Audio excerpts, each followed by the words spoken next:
হা করাবেন, সুন্দর করে হা করাবেন। হা করে এই তাবিজটাকে আপনার ভেতরে একদম এই যে এভাবে ভেতরে ঢুকিয়ে নেবেন। মনে রাখবেন তাবিজটা যাতে একেবারে ভেতরে ঢুকে যায়।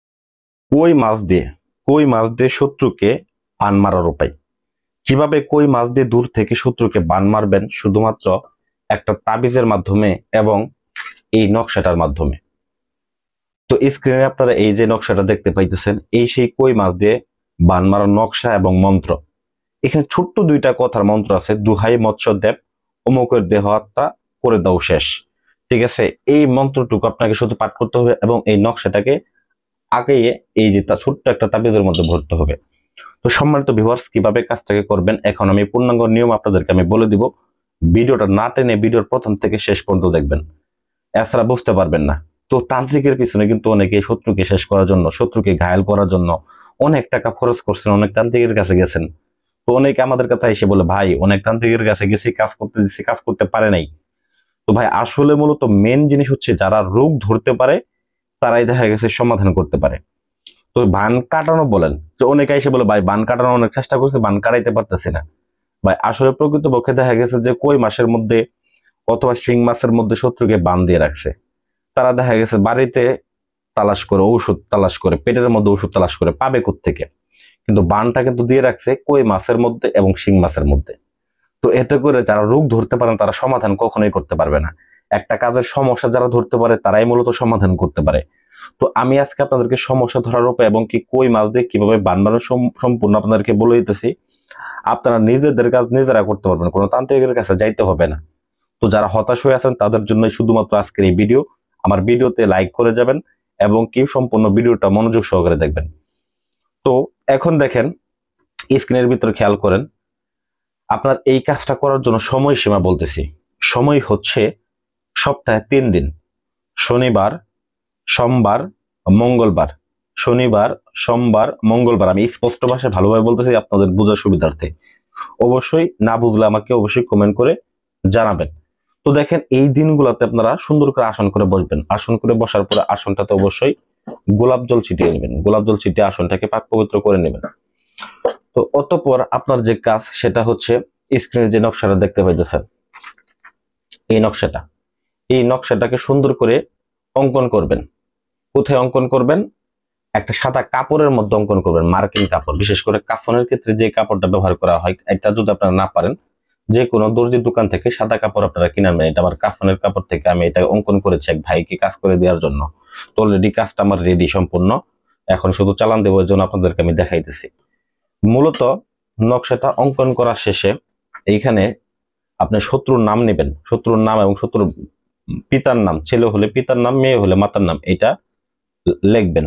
লেখার পরে সুন্দর করে কি করবেন, এই যে এইখানে দেখেন আমি লিখে নেওয়ার পর আপনাকে বাজার থেকে যে জিনিসটা কিনতে হবে সেটা হচ্ছে, তো আরেকটা কথা, লিখবেন কি দিয়ে? লেখার ক্ষেত্রে আপনারা অবশ্যই কাম সিঁদুর ব্যবহার করবেন। বানের ক্ষেত্রে অবশ্যই কাম সিঁদুর বেশি বেশি ব্যবহার করা হয়। হ্যাঁ, বাজার থেকে কাম সিঁদুর কিনে আনবেন, কবিরাজের দোকানে গেলেই পাবেন, অথবা লাল কালি ধারা যদি লেখেন সেক্ষেত্রে কোনো সমস্যা নেই। দেখেন এইখানে যে তাবিজটা দেখতে পাইতেছেন, তো এই তাবিজটার মধ্যে আমি মূলত এই নকশাটাকে ঢুকিয়ে এটা আমি এই কই মাছের মুখ দিয়ে এটার ভিতরে ঢুকিয়ে দেব। ঢুকিয়ে, কই মাছটা কিন্তু এখনো তাজা, এবং বাজার থেকে একটা কই মাছ কিনবেন, তাজা কই মাছ, যাতে করে সেটা তাজা থাকে। আমি শক্ত করে ধরে আসি, কারণ এছাড়া এই মাছটা দেখা গেছে লাফালাফি করে আমার আসনটা দূষিত করে ফেলবে। তো যাই হোক, অতঃপর কি করবেন, এই নকশাটাকে সুন্দর করে এই তাবিজের মধ্যে ভরবেন।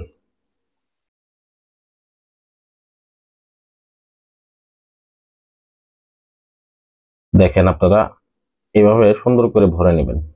ভরে নেওয়ার পরে যদি মোম দিয়ে মুখটা আটকে দেন তবুও ভালো, আর মোম দিয়ে যদি মুখটা না আটকাইতে পারেন তবুও কোনো সমস্যা নেই। তবে এখন আপনার একটা কাজ হচ্ছে, এই যে একটা নিচে দেখেন একটা দুইটা কথা লেখা আছে, দোহাই মৎস্যদেব অমুকের দেহ হত্যা করে দাও শেষ। এটা 7বার পাঠ করবেন।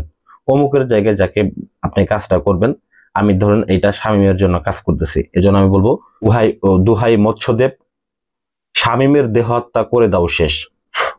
একবার ফু দিলাম, আবার মূলত দেখা গেছে 6বার আরো পাঠ করব। দোহাই মৎস্যদেব শামীমের দেহ হত্যা করে দাও শেষ। আবার পাঠ করব, দোহাই মৎস্যদেব শামীমের দেহ হত্যা করে দাও শেষ। দোহাই মৎস্যদেব শামীমের দেহ হত্যা করে দাও শেষ। দুহাই মৎস্যদেব অমুকের দেহ হত্যা করে দাও শেষ। দুহাই মৎস্যদেব অমুকের দেহ হত্যা করে দাও শেষ, মানে শামীমের দেহ হত্যা করে দাও শেষ।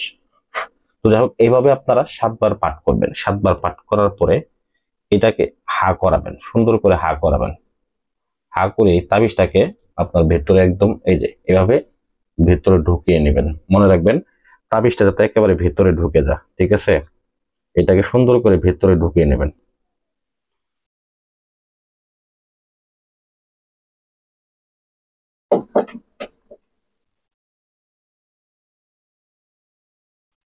দেখেন, এটা অলরেডি এই মাস্টার পেটের মধ্যে ঢুকে গেছে। দেখেন এতটুকু এতটুকু ঢুকে গেছে, অলরেডি মাস্টার পেটের মধ্যে কিন্তু ঢুকে গেছে। তো যাই হোক, মাছটা কিন্তু এখনো কিন্তু তাজা আছে। সময় তো ভিউয়ার্স, অতঃপর আপনি কি করবেন, অতঃপর এই কই মাছটাকে নিয়ে শিং মাছের কাছে যেমন ভাবে করে ঠিক ওই রকম ভাবে আপনি এই কই মাছটাকেও পানিতে ছেড়ে দিবেন। মনে রাখবেন পানিতে ছাড়ার 24 ঘন্টার পর থেকে এটার রিয়াকশন শুরু হবে। 24 ঘন্টার পর থেকে এই মাছটা কিন্তু বাঁচবে না, এই মাছটা কিন্তু ছটপট ছটপট করে কিন্তু মারা যাবে। দেখেন এখনো কিন্তু কাটা ফ্লাইতেছে, তো ছটপট ছটপট করতে করতে মারা যাবে। এটা 24 ঘন্টার পরে যে কোনো সময় মারা যেতে পারে। তো মানুষ বলে যে কই মাছের প্রাণ, তো মূলত যে সকল লোকগুলা, যে সকল শত্রুগুলা অনেক তান্ত্রিক দিয়ে কাজ করেছেন, কই মাছের আত্মা মরতে চায় না সহজে, তাদের ক্ষেত্রে আপনি এই কই মাছ দিয়ে বান দিবেন।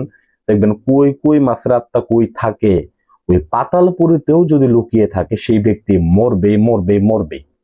এটা 24 ঘন্টা থেকে 3 দিনের মধ্যে রিয়াকশন শুরু হয়ে যাবে এবং সে মারা যাবে। 100% গ্যারান্টি দিলাম। যদি এই কাজ বিফলে যায়, আপনি জুতা আইনে আমার গালের মধ্যে 2টা বাড়ি দিয়ে যাবেন। তো আশা করি ভিডিওটা ভালো লাগবে। ভিডিওতে লাইক করবেন। এরকম ধরনের আরো আকর্ষণীয় ভিডিও পেতে আমার চ্যানেলটাকে সাবস্ক্রাইব করবেন। ভিডিওতে বেশি বেশি করে লাইক করবেন এবং কমেন্ট করে অবশ্যই জানাবেন আপনারা কি ধরনের ভিডিও চান। ধন্যবাদ সবাইকে। আশা করি ভিডিওটা ভালো লাগবে। ভালো থাকবেন সকলে। বন্ধুরা দেখেন, আমি কই মাছটা এই যে নদীতে আমি ফেলে দিতে আসছি, দেখেন এই যে ফেলে দিলাম, শেষ চলে গেছে।